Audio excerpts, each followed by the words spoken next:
Well, hello, Robert Glasper. Hello. Thank you so much for.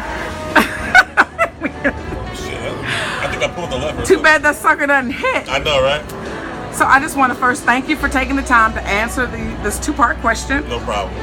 So the first part of the question is, what has been the most valuable advice that you have been given that you actually followed?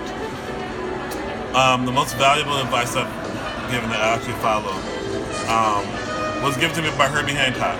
Okay. He told me to always remember that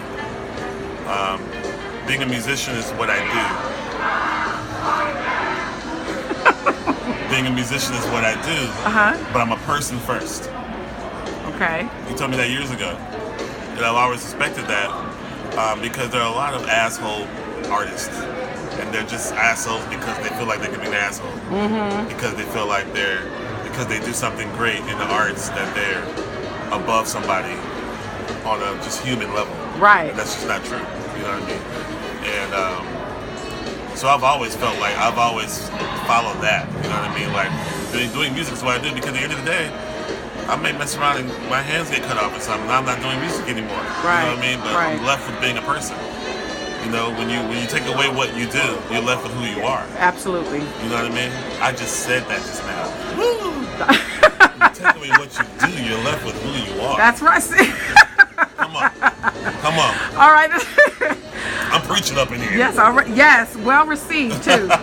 And the second part of the question is, can you give 3 tips or 3 words of advice that you can give to fellow artists or up-and-coming artists? 3 words? Well, just 3 tips, like 3 tips. 3 words of advice that you can offer to artists. To up-and-coming artists, yes. I would say go where the food is. If you're hungry and you know what you want to eat, make sure you go to where that food is being served. Okay. Meaning, you know, if you are an R&B singer, right? Or no, if you are a film scorer, you want to score films. You go to California. Move your ass to LA. Right. That's where they do that. Right. That's where that's popping. That's where you can be in the room with the people who do that. Right. And be in the right position because a lot of times people are talented, but they don't put themselves in the positions to go to the next level. Right. You know what I mean? Mm-hmm. I know a lot of talented people who just never got a break because they were just not in the right place. And they never really tried to get in the right place. Mm-hmm. They were comfortable where they were. Right. Instead of trying to get to the right place. So whatever you do, wherever that thrives, try to move there. If you can't move there, try to be there as much as possible. Okay. You know? Great advice. Secondly, if you're an artist in music and you want to get your music heard, stop passing around CDs. That gets on my damn nerves. I'm gonna tell you why. Right. Because nobody has a CD player anymore. Right. Older people have CD players. Mm-hmm. Younger people, the people you're probably trying to get your music to, they'll probably get your music to the next level. They'll have CD players. Computers don't even have CD slots anymore. Right. Right. So now I gotta walk around trying to find somewhere to play your demo. I ain't got time for that. Right. You have to bring a thumb drive. You should have a thumb drive. And if it's about, a lot of people have CDs because of the artwork. You have to pick which one is more important to you. Am I listening to your music or am I looking at the artwork? Which one is more important? Right. I hope it's the music. Right. If the artwork's that important, then make it a sticker. Stick it on the USB. Give me the USB. That's so important because you shoot yourself in the foot when you give somebody a CD. Now they have to walk around with it, first of all. They're not small. Right. Now, where am I putting this joint? And you risk them leaving it somewhere. Right. Just because it's inconvenience. And you got to imagine, you're probably not the only that person that's giving music. Right. So after one of my shows, I easily end up with 15 CDs. Oh my goodness. And I'm on tour. What am I doing with 15 CDs on tour? That's just one city. Right. I'm going to the next city. By the end of the week, it's 100 CDs. Can't do it. You know what I mean? But you can get ahead of the bunch and have the opportunity for somebody to listen to your music. Put on a thumb drive. Right. Put your information, your email on the other side of the sticker, whatever it is. Boom, easy. That's Great. number 2. Right. Number 3, be patient.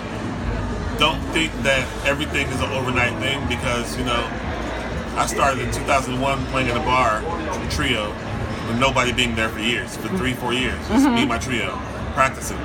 And then I kept being in the right room with the right people. with the right people and making moves, and then gradually, you know, the doors started opening. Have a plan.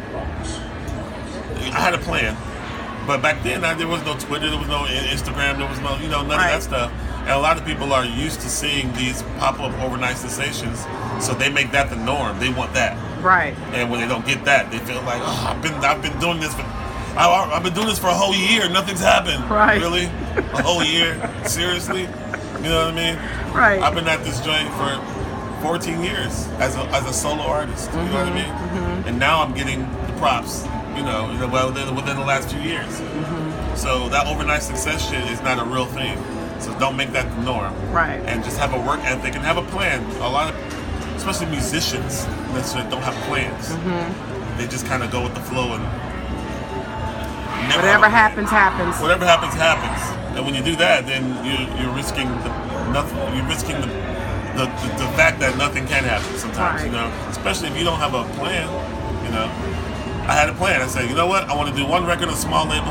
My next record after that, I want to be on a big label. I want to do a few records, not just jazz. Mm-hmm. And then I want to cross over and do my integrated R&B hip-hop stuff after that. Mm-hmm. I literally had that plan in the year 2000. Wow. And I literally did exactly that. You know what I mean? Mm-hmm. There were hiccups in the road, trust me. Right. So it didn't go smoothly as planned, but at least I had some sort of direction. You know what I mean? Because everything's not going to go as planned. Understand that too. That's another lesson. The universe has its own way of getting you to where you need to be. Absolutely. And it may seem like a door is closed and it's fucked up, but a garage door may open because of that. Yes. You know what I mean? Yes. And that's a real thing too. But you just have to know in the moment, okay, something better is going to happen. And sometimes something better does not happen. This is just real life. Right. So you have to take the good with the bad. If you take the bad back, you got to take the good back. You know, they're like this. Right. You know, that's what happens. This happens, and it navigates you towards that way, and that's why you did this. That was a good thing. You know what I mean? So it's all inclusive. Great advice. Thank you so much. I appreciate you taking the time. You're welcome. Thank you. For sure.